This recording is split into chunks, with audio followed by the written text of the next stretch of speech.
J'espère que vous allez bien. Alors aujourd'hui, on se retrouve pour une journée dans mon assiette. Ça fait un petit moment que je n'en ai pas fait et on me l'a réclamé.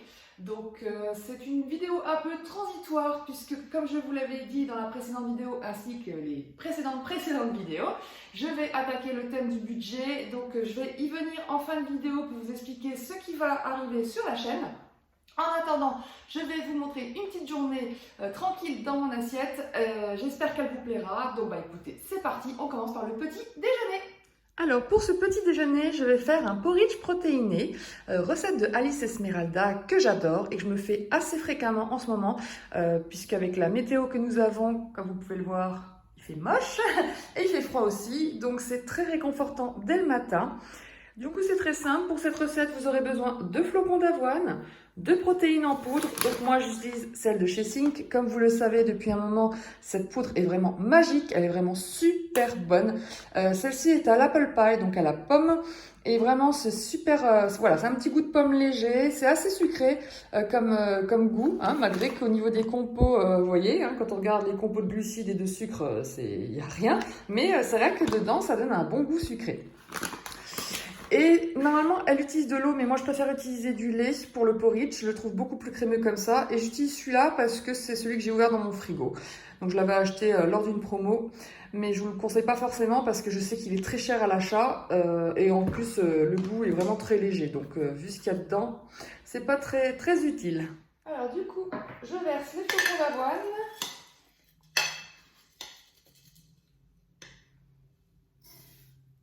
Une scoop de protéines et une demi-tasse de lait. À adapter en fonction du porridge si vous le voulez plus ou moins crémeux. Vous mélangez le tout. Donc voilà le porridge. Donc du coup, je le cuis au micro-ondes. Donc dans une tasse spéciale. Avec ce mug-là, j'ai aucun souci de débordement. Enfin, il faut quand même que je mette qu'une minute 30 au micro-ondes parce que au-delà, ça a failli quand même déborder parce qu'avec le lait, ça monte très vite. Donc du coup, je vais le mettre 1 minute 30 et ensuite, je vais faire 1 ou 2 sessions supplémentaires de 30 secondes. C'est parti! Et voilà le résultat. Donc vous voyez, il est bien crémeux.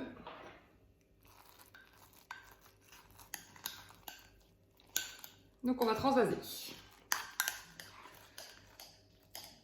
Alors oui, je pourrais très bien manger dans mon bol, mais je transvase pour la photo Instagram, pour la présentation. Et aussi parce que le mug est hyper chaud, le manche ça va, mais le reste c'est bouillant, donc je préfère transvaser.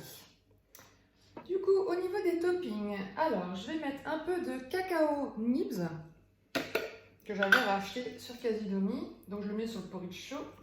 Voilà, pour le petit côté chocolat et aussi cacao, parce que le cacao est riche en plein de vertus, comme vous le savez.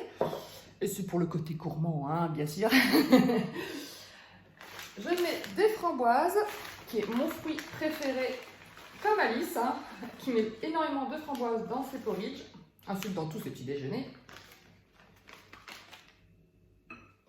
Voilà, donc pareil, comme ça a le temps de décongeler tranquillement. J'ai mis également de la pêche, enfin de la nectarine. J'aurais bien mis de la mangue, mais je n'en ai plus en surgelé. Alors, on va rajouter également du yaourt. Donc là, du coup, à défaut d'avoir de la mangue, je vais utiliser l'Alpro à la mangue, qui est aussi un de mes préférés, mais que je ne trouve pas souvent, parce qu'à Auchan, en fait, ils ne le vendent pas tout le temps. C'est comme le skyr, des fois, quand j'y vais en rayon, je ne le vois pas, des fois, je les vois. Donc, je les achète vraiment au compte-gouttes quand j'en trouve. Mais heureusement, ils ont toujours mon noix de coco que j'adore. Celui-là, ils l'ont en permanence.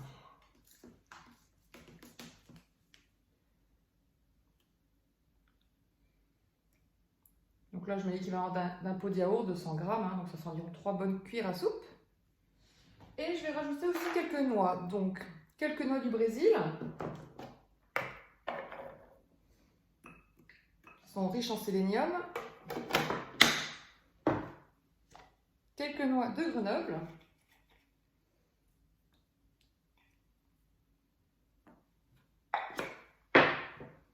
Et mes préférés, les noix de pécan.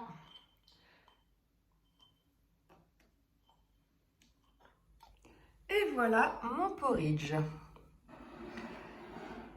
Je vais me régaler. Donc pas besoin de rajouter du sirop d'érable parce qu'il est assez sucré comme ça. Bon appétit!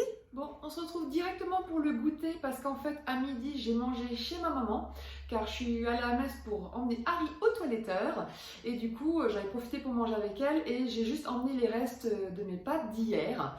Pâtes qui étaient succulentes, super bonnes, donc je vous les mets juste ici, donc vous pouvez voir la belle photo. Donc j'ai utilisé en fait les simili de chez Eura que je viens de découvrir chez Monoprix. Ça fait un moment que je le vois passer sur Instagram, surtout sur la story de Lloyd Lang. Donc c'est une marque espagnole qui fait ces simili là et c'est vrai qu'ils sont super bons. J'ai goûté les burgers, je vais vous montrer la petite photo pour ceux qui ne suivent pas Instagram, comme ça au moins vous avez les photos. J'avais fait un burger avec et franchement il était très bon.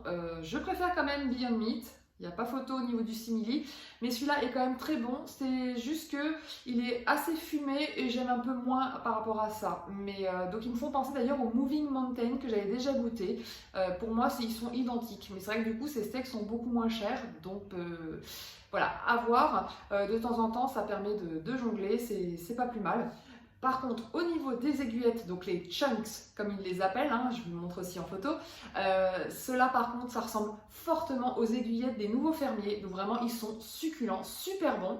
Et niveau qualité-prix, ils sont quasiment identiques, sauf qu'ils sont peut-être plus faciles à trouver. Moi, personnellement, les nouveaux fermiers, à part dans mon magasin Biomonde, je ne les trouve pas. Bref, tout ça pour dire que les simili, on ne les trouve pas de manière proportionnée dans tout le territoire. Ça dépend vraiment où vous habitez.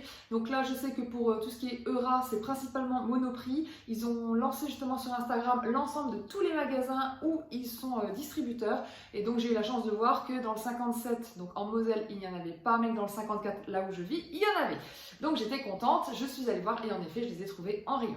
Du coup, pour ces pâtes délicieuses, j'ai fait la sauce creamy pasta de Lloyd Lang. Si elle vous intéresse, je vous la mettrai en barre d'infos. Vraiment, cette sauce, elle est monstrueusement bonne. En plus, c'est à base de yaourt de soja, tout simplement. Donc, elle est hyper healthy, hyper gourmande et hyper protéinée, du coup. Et vraiment, elle est succulente. Et c'est vrai que je ne voyais pas goûter ces simili sans cette bonne sauce un peu crème. Donc j'ai pensé tout de suite à la recette de Lloyd pour ce plat. Donc et c'est vrai que c'était délicieux. Donc j'étais contente d'en manger à midi. Voilà, bah là du coup, comme il est 16 h, on va passer directement au goûter et je vais vous montrer la recette de Julia avec ses petits pains briochés fourrés au chocolat. Si vous me suivez sur Instagram, vous savez que je fais ce goûter très souvent parce que je l'adore. Vraiment, elle est trop bonne, c'est hyper rapide, hyper simple à faire. Donc c'est pour ça que je voulais vous la montrer en vidéo pour vous montrer à quel point c'est facile et que c'est rapide. Vous avez donc des bonnes petites brioches au chocolat en moins de 15 minutes chrono. Bon, allez, j'arrête de parler, on commence tout de suite. Du coup, pour sa recette, bah écoutez, c'est très simple, il n'y a pas beaucoup d'ingrédients. De la farine, du yaourt de soja nature.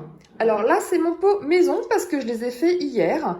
Je vous renvoie à ma vidéo comment faire ces yaourts maison, si vous le souhaitez. Sachant que dans ma vidéo de base, c'était au Cookéo qui avait rendu l'âme et maintenant, je l'ai fait donc directement dans mon multicuiseur. Ça marche super bien. D'ailleurs, il y a un programme yaourtière, ce qui est même encore mieux. Ensuite, il vous faudra un peu d'huile d'olive, de la levure chimique et évidemment du chocolat. Après, vous pouvez très bien omettre le chocolat et faire ces petits pains briochés nature, mais je vous conseille fortement le chocolat. Voilà, bah je vous montre comment on le prépare. Alors, je précise que je double la recette parce que sa recette de base, c'est 2 petits pains briochés et moi, je trouve que c'est trop limite pour la gourmande que je suis. Donc, j'en fais 4 d'office. Donc, il vous faut 120 g de farine, donc 100 g de yaourt, 2 cuillères à soupe d'huile d'olive, et 6 g de levure chimique, donc environ la moitié d'un sachet. Et on mélange le tout.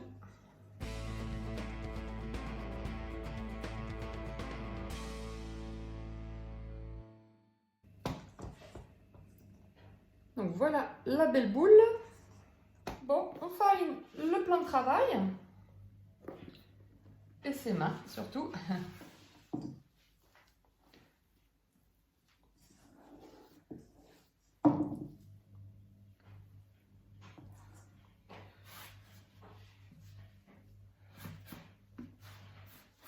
Donc comme ça colle un peu aux mains, voilà. On badigeonne de farine et puis bah, on pétrit la pâte. Quelques instants jusqu'à ce que ça colle plus. Donc ça c'est l'effet yaourt qui fait que ça colle un peu. Hein. À la belle boule. Du coup, vous coupez votre boule en 4.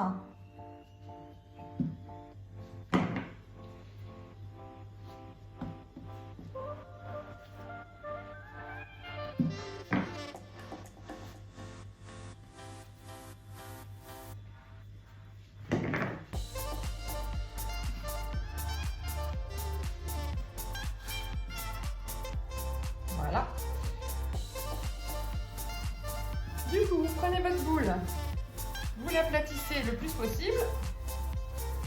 Vous prenez 2 morceaux de carré de chocolat, vous le mettez voilà, sur un bord, vous le retournez. Vous scellez les bords tout simplement. Voilà. Ça vous fait une nouvelle boule. Voilà, vous pouvez plier.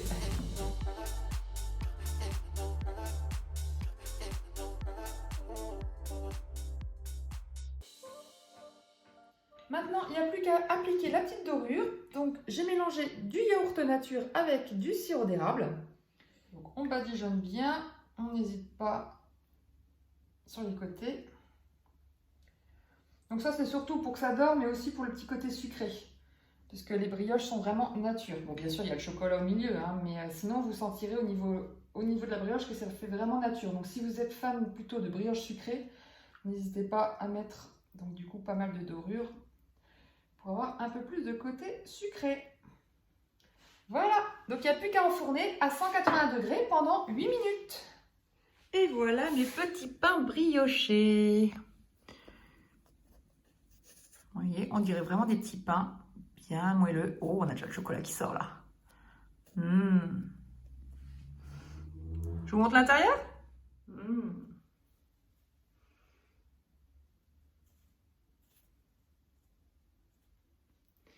Oh, regardez ça. Une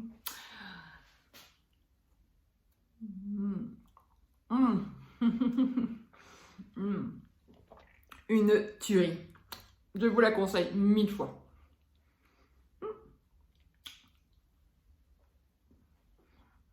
Bon, on se retrouve pour la recette de ce soir. Et comme le thème de cette journée, c'est une journée gourmande, donc je me suis posé la question de quoi j'ai envie et qu'est-ce que j'ai aussi envie de vous montrer comme recette. Et j'ai pensé aux pâtes avec la feta Violife et les tomates cerises. Donc c'est une recette de Beauty Food Cooking, donc sur Instagram. Sa recette est top.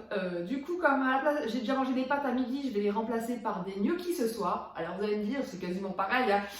Ça reste des féculents de la même acabit, mais voilà, je sais qu'il est trop bon ce plat et que ça se mariera très bien avec les gnocchis. Et puis voilà, et puis les pâtes c'est la vie, hein. Donc, donc du coup, ça va être gourmand quand même. Donc bah, je vous montre la recette, vous allez voir, c'est hyper rapide à faire en plus. Donc c'est parti!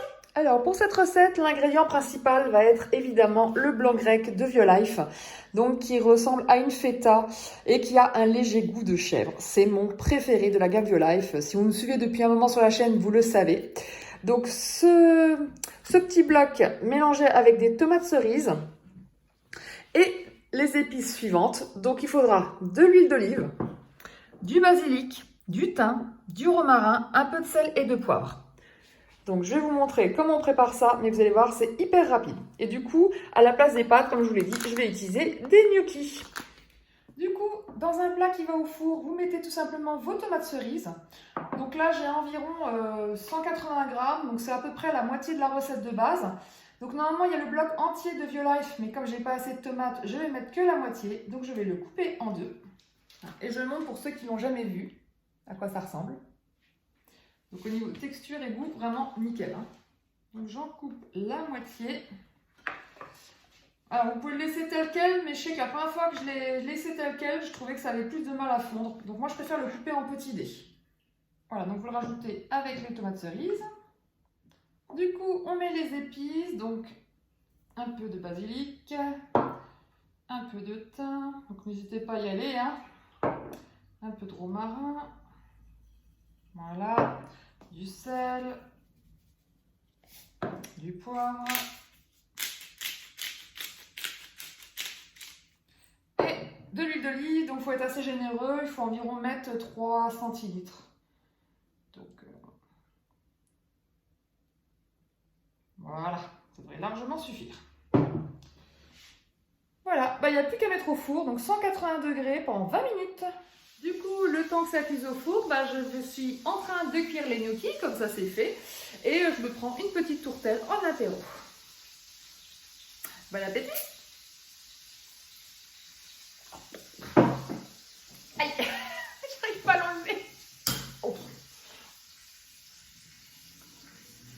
Alors voilà, à la sortie du four, donc ça a bien fondu.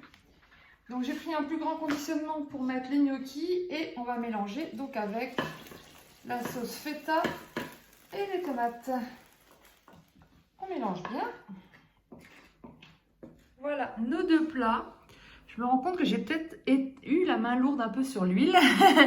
Mais bon, c'est pas grave, hein, c'est pas pour ça qu'on va manger toute l'huile, mais au moins ça aura un bon goût. Alors, en petit dessert, je vais me prendre un liégeois, donc de la marque Andros, qui est une de mes marques préférées. Voilà, je vais manger ça devant la meilleure série de tous les temps. Et je crois que Harry est d'accord. Voilà, donc pour ceux qui voulaient voir Harry, voilà, il est là, dans le fauteuil de sa maman, hein, qui m'a piqué la place pendant que j'étais en cuisine. N'est-ce pas, Harry Boubou? Oui, il a toujours sa collerette parce que je lui ai fait faire un détartrage. Bon, c'est pas pour ça qu'il a une collerette, mais on lui avait enlevé une boule qu'il y avait sur sa patte. Donc, a priori, rien de grave, mais dans le doute, on a préféré lui enlever. Donc, forcément, il n'a pas le droit de l'échouiller, sa patoune, et il a, du coup, la collerette. Et là, il sort du toiletteur aujourd'hui. C'est pour ça qu'il est tout beau. Ah, mon titi!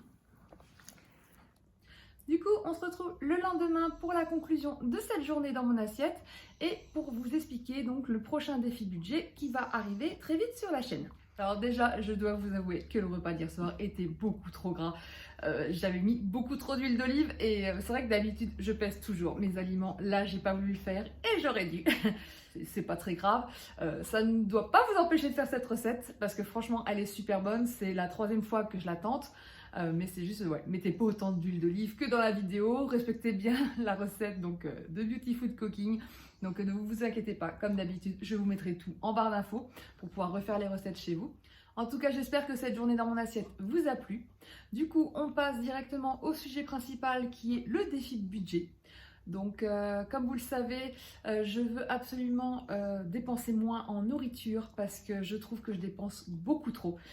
C'est beaucoup lié au fait que je teste beaucoup de recettes, donc forcément j'ai beaucoup plus d'ingrédients à acheter. Mais le problème c'est que certains ingrédients, je les achète une fois pour une recette et après je ne les réutilise plus pendant trop longtemps. Ou alors j'achète l'ingrédient mais je ne l'ai toujours pas ouvert. Mais c'est vrai que comme je vois beaucoup de recettes qui me tentent, j'achète ce qu'il faut pour que le jour où je veux la faire, j'ai tout ce qu'il faut. Mais je suis débordée en fait, il y a trop de recettes et pas assez de repas dans une journée ou dans toute une vie pour manger tout ça. Donc voilà, donc je me retrouve un peu coincée, j'ai des placards relativement pleins tout le temps. Ça fait un petit moment que j'essaie de me contenter de l'essentiel et c'est ce que je fais. C'est pour ça que mon défi principal a été de réduire déjà mes achats sur les plateformes, donc de ne pas dépenser plus de 100 €, que ce soit sur Casidomi ou là maintenant La Fourche. Et bon, pour l'instant, j'y suis arrivée, donc il n'y a pas de problème. Maintenant, j'aimerais quand même réduire drastiquement mon budget alimentaire. Voilà. Donc pour être honnête, je dépense actuellement 600 € par mois pour 2, alors que j'aimerais en dépenser que 400. Sachant qu'il y a le non alimentaire inclus dans ce tarif. C'est vrai que c'est énorme, j'en suis consciente. Et puis après, le fait aussi que maintenant, j'ai envie d'avoir une alimentation bio plus importante, plus conséquente. C'est vrai que voilà, ça a joué, En plus, il y a pas mal de choses que je voulais goûter, donc dès qu'il y avait des nouveaux simili qui sont, il faut se le dire, quand même pas donnés, donc je les achetais pour goûter, etc. Alors que c'est pas des ingrédients qui sont utiles tout le temps en fait. C'est bien pour se faire plaisir de temps en temps. C'est pour ça que par exemple le Beyond Meat, je me contente de 2 steaks par mois. Voilà, ça me fait mon burger du mois, voilà, pour me faire plaisir. Donc, depuis que j'ai fait ce modèle-là et que j'essaie de me concentrer sur les essentiels, j'ai réussi à réduire la note, mais il y a quand même certains mois où je dépasse quand même, et là, ça a été le cas encore ce mois-ci. Donc, du coup, je me suis dit que le mieux, c'était vraiment de me faire un défi pour me forcer à tenir sur la longueur. Donc j'ai vu une vidéo récemment de Caronola. Donc je ne sais pas si vous la connaissez, elle fait des vidéos sur YouTube sur le thème du véganisme, du budget, elle fait beaucoup de recettes, enfin vraiment ces vidéos sont super sympas. Et du coup, elle a fait le défi de tenir avec donc son conjoint, donc pour 2 personnes, à 150 € par mois.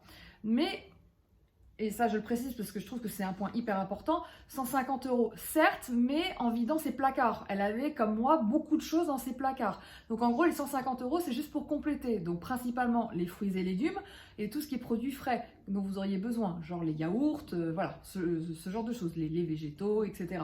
Mais par contre, tout ce qui est dans ses placards, voilà, elle a presque rien acheté en plus dans ses placards, à part 2-3 trucs comme les flocons d'avoine. Donc je voudrais partir sur le même optique, donc d'essayer de tenir, de faire comme elle, de faire mon budget en fonction de ce que j'ai dans mes placards. C'est déjà un peu ce que je fais depuis un petit moment, mais encore pas suffisamment parce que dès que je vois une nouvelle recette sur internet, si j'ai pas les ingrédients, je vais aller les acheter. Et ça, il faut que j'essaye de me calmer un petit peu, de les garder pour plus tard. C'est pas grave, mais au moins, voilà, ce mois-ci, je me donne ce challenge. Il faut que je tienne avec 150 € le mois pour compléter mes placards. Voilà. Donc du coup, pour pas que la vidéo soit trop longue, vu qu'il y a une journée dans mon assiette qui vient de se dérouler, je vais vous dévoiler mes fonds de placard, tout ça, dans une autre vidéo qui sera donc le début de la vidéo du défi budget.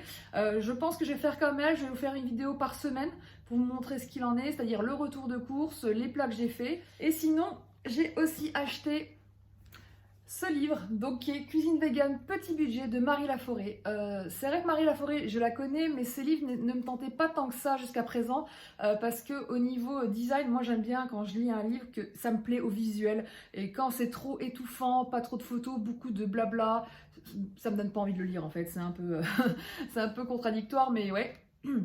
Alors que celui-là, franchement, il est nickel. Vous avez une recette, une photo sur chaque page. Donc vraiment, il est magnifique, magnifique.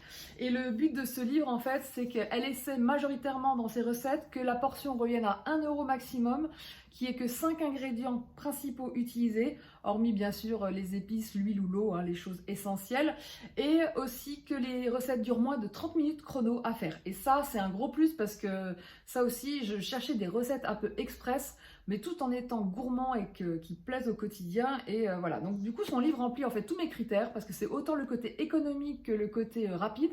Et il y a aussi le fait que j'aurais pas besoin, quasiment pas, d'aller en magasin bio. Tous les ingrédients de ce livre se trouvent en supermarché. Et ça, c'est génial parce que ça vous évite de faire 50 magasins et pourtant vous pouvez manger vegan avec une alimentation normale. Et même en bio parce que de toute façon les rayons bio des supermarchés est énormément étoffé maintenant.